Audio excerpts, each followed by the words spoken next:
Halo semuanya, apa kabar? Mudah-mudahan sehat selalu. Jumpa lagi dengan saya, Providentia Hulu di Perpenjaro Channel.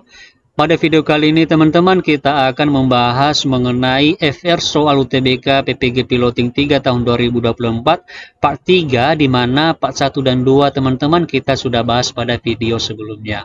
Nah, jadi seperti apakah informasi selengkapnya? Silakan simak terus video berikut ini sampai selesai. Jangan lupa like, subscribe dan nyalakan loncengnya karena itu semua adalah gratis dan gak berbayar. Oke lah Bapak Ibu dan teman-teman semua, kita mulai dari soal yang pertama di sini adalah Anda sebagai guru baru di sekolah, Anda ingin memperluas jejaring profesional Anda dan terlibat dalam organisasi profesi yang lebih luas. Anda mendengar tentang sebuah seminar yang diselenggarakan oleh sebuah organisasi guru terkemuka yang membahas tentang strategi pembelajaran inovatif. Namun seminar tersebut bertepatan dengan hari di mana Anda memiliki kewajiban mengajar. Yang akan Anda lakukan adalah titik-titik. Ini teman-teman, dia selalu menghadapkan kita pada beberapa pilihan yang kita bisa dibuat dilema dalam memilih teman-teman ya. Untuk bagian A katanya, mendaftar sebagai peserta seminar dan meminta guru piket untuk mengganti mengajar.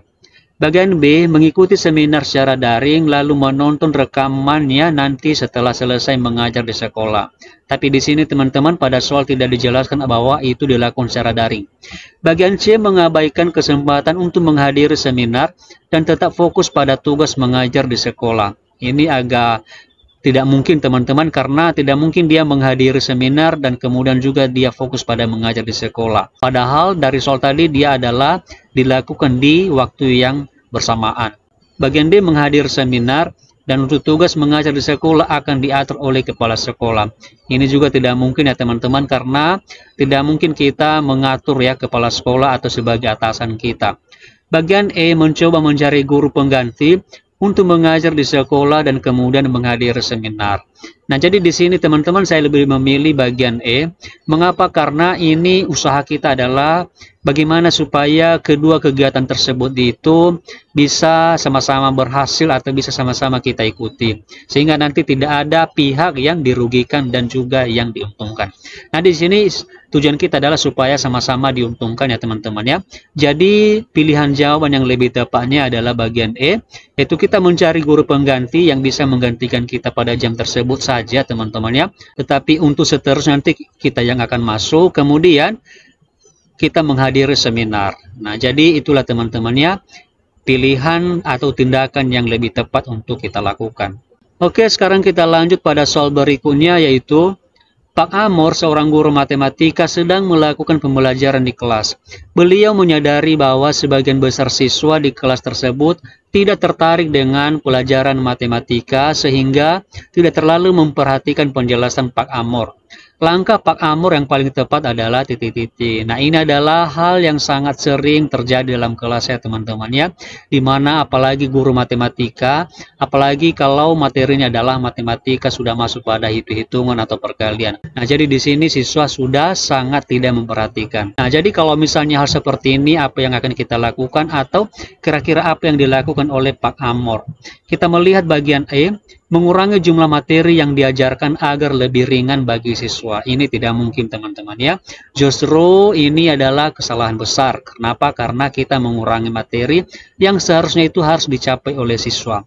Bagian B, menggunakan contoh-contoh nyata dan variasi permainan matematika. Oke, ini kita simpan saja dulu ya teman-teman ya, pilihan bagian B ini. Bagian C, mengabaikan kurangnya minat siswa dan tetap melanjutkan pembelajaran karena karakteristik setiap siswa unik. Nah, jadi di sini ini tidak boleh teman-teman ya, kita tidak boleh mengabaikan kelemahan siswa terutama dalam hal minat belajar. Bagian D, memberikan motivasi tentang pentingnya matematika bagi pilihan karir siswa di masa depan. Jadi saya rasa di sini ini masih kurang tepat, karena bagaimana kita memberikan motivasi sementara siswa masih belum ada minat untuk belajar atau tidak memperhatikan penjelasan Pak Amor. Jadi bagaimana Pak Amor bisa memberikan mereka motivasi? Bagian E, menyampaikan bahwa akan ada nilai tambahan kepada siswa yang berpartisipasi aktif. Jadi ini nanti teman-teman adalah bisa saja tindakan ini adalah salah, karena nanti siswa itu tertanam nanti di pikiran mereka bahwa mereka itu aktif hanya gara-gara diberikan oleh guru, yaitu nilai tambahan. Tetapi ini tidak boleh diberikan apresiasi seperti ini ya teman-teman ya.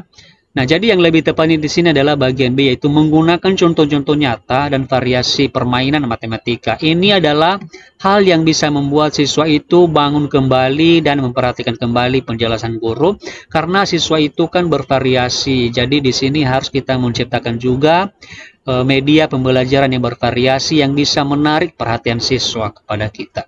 Kita teruskan dengan soal berikutnya, yaitu Anda sedang memberikan pembelajaran di kelas, tatkala melihat salah satu peserta didik tampak cemas dan tidak fokus pada materi yang sedang diajarkan. Anda menyadari bahwa peserta didik tersebut mungkin mengalami masalah pribadi atau emosional. Hal yang Anda lakukan adalah, ini teman-teman mirip dan soal sebelumnya, tetapi ada sedikit perbedaan. Yang pertama adalah meminta bantuan dari siswa lain untuk memberikan dukungan pada peserta didik tersebut. Ini kurang tepat teman-temannya, karena kita tidak boleh meminta bantuan dari siswa, tetapi seharusnya adalah kita guru langsung ya, kita memberikan penguatan kepadanya, bukan melalui orang lain. Kemudian bagian B, mendekati dan mengingatkan peserta didik tersebut agar fokus pada pembelajaran. Ini masih kurang tepat sekali. Bagian C, mengabaikan keadaan peserta didik dan melanjutkan pembelajaran seperti biasa. Ini sangat udah salah total. Tidak boleh kita mengabaikan keadaan peserta didik yang seperti itu. Bagian D, memanggil peserta didik tersebut ke depan kelas dan menanyakan langsung apa yang sedang dia rasakan. Ini sih bisa saja teman-temannya, namun kita melihat dulu pilihan jawaban yang lain. Bagian B, bagian E, berbicara secara pribadi dengan peserta didik tersebut dan menawarkan dukungan begitu pembelajaran usai. Ini yang paling tepatnya teman-teman. Kita harus mengajak peserta didik tersebut untuk berbicara secara empat mata.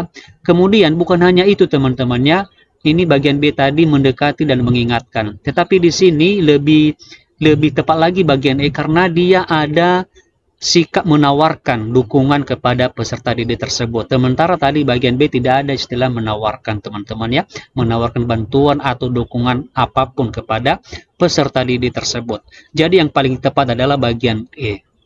Sekarang kita lanjut pada soal berikutnya.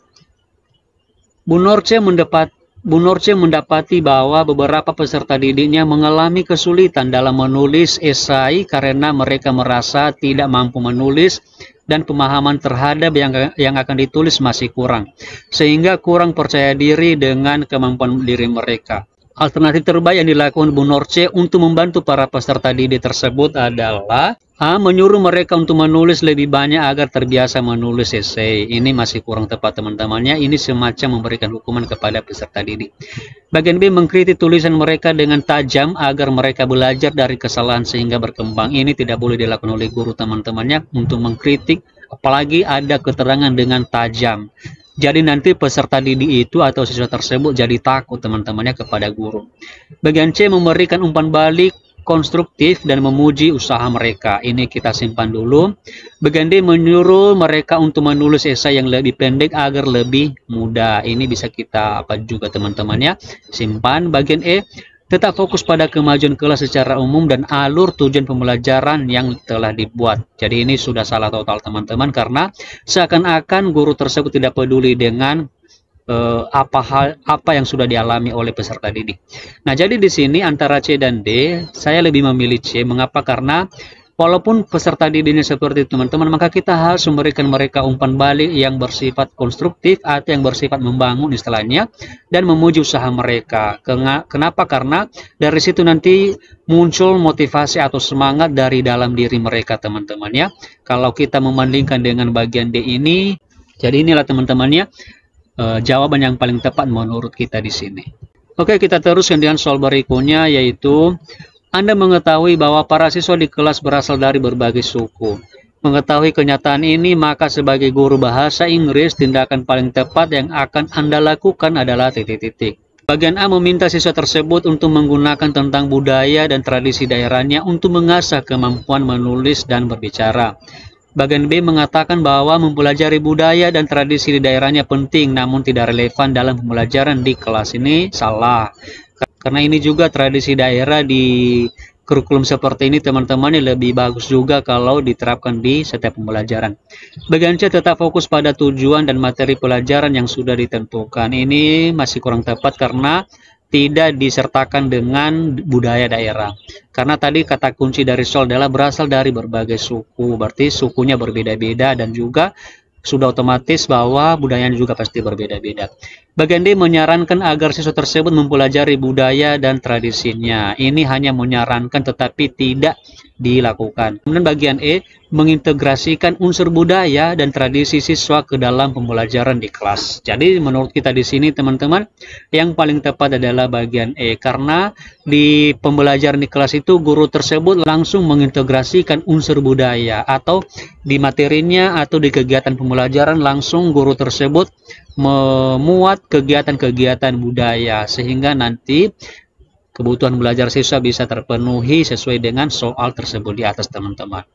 Oke teman-teman, jadi seperti itu saja informasi terkait dengan FR soal UTBK PPG Piloting 343 teman-teman ya, dan silakan pantau terus video kita karena kita akan terus membahas soal-soal yang terkait dengan UTBK PPG Piloting 3. Oke teman-teman, demikian saja, terima kasih and see you in the next video. So high, I'm hypnotized. What's up is down, what's left is right. Chasing stars and holding you. I can't see the end, but we'll see it through.